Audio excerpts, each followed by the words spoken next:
پھر یہ فرمایا کہ معاہدے کی پابندی کرو، معاہدے کے خلاف کوئی کام نہ کرو، اور اس میں ایسی روشن مثالیں اس امت نے پیش کی جس کی نظیر دنیا کی تاریخ میں نہیں ملتی۔ حضرت معاویہ رضی اللہ تعالیٰ عنہ بڑے زبردست حکمران تھے، اور روم کی جو طاقت تھی اس کو انہوں نے اس کی طاقت توڑی تھی، لیکن وہاں کے کچھ لوگوں کے ساتھ کچھ دنوں کے لیے جنگ بندی کا معاہدہ ہو گیا تھا۔ یعنی یہ وعدہ ہو گیا تھا کہ اتنی مدت تک ہم آپس میں جنگ نہیں کریں گے۔ جنگ بندی، چونکہ حضرت معاویہ بڑے سیاسی مدبر تھے، اس لیے انہوں نے یہ کیا کہ جنگ بندی جس تاریخ میں ختم ہو رہی تھی اس سے 1-2 دن پہلے اپنی فوجیں لا کر سرحد پر ڈال دی، اور یہ کہا کہ بھائی جنگ بندی کی معاہدے کی تو خلاف ورزی کرنی نہیں ہے، لیکن جو ہی مدت ختم ہو تم فوراً دشمن پر حملہ کر دینا، تاکہ وہ اچانک اس کے اوپر حملہ ہو تو وہ اس کا مقابلہ نہ کر سکے۔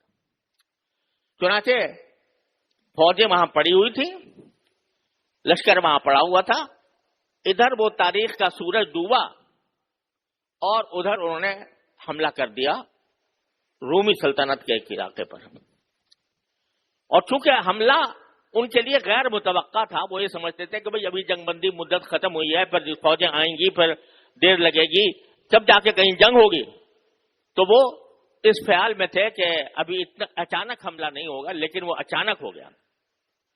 کیونکہ اچانک ہو گیا تو بہت جلدی فتح ہوتی چلی گئی، بہت سے علاقے فتح کر لیے حضرت معاویہ نے۔ اب فتح کرتے ہوئے جا رہے ہیں، آگے بڑھ رہے ہیں، پیچھے سے ایک گھوڑا سوار دور سے آواز دیتا ہے، قفو یا عباد اللہ، قفو یا عباد اللہ، اے اللہ کے بندو ٹھہرو، ایک اللہ کے بندو ٹھہرو۔ حضرت معاویہ رضی اللہ تعالیٰ عنہ نے رک گئے، لشکر کو روکنے کا حکم دیا۔ جب وہ قریب آئے تو معلوم ہوا کہ وہ ایک صحابی تھے، حضرت عمرو بن عبسہ رضی اللہ تعالیٰ عنہ۔ انہوں نے کہا کہ یہ آپ نے جو اقدام کیا ہے کہ جنگ بندی کے فوراً بعد اچانک حملہ کر دیا، یہ رسول کریم صلی اللہ علیہ وسلم کے ارشاد کے خلاف ہے۔ کیوں؟ اس لیے کہ میں نے اب رسول کریم صلی اللہ علیہ وسلم کو اپنے کانوں سے فرماتے ہوئے سنا کہ من کان بینہ و بین قوم عہد فلا یحلنہ ولا یشدنہ حتی یمضی اجلہ، او کما قال صلی اللہ علیہ وسلم۔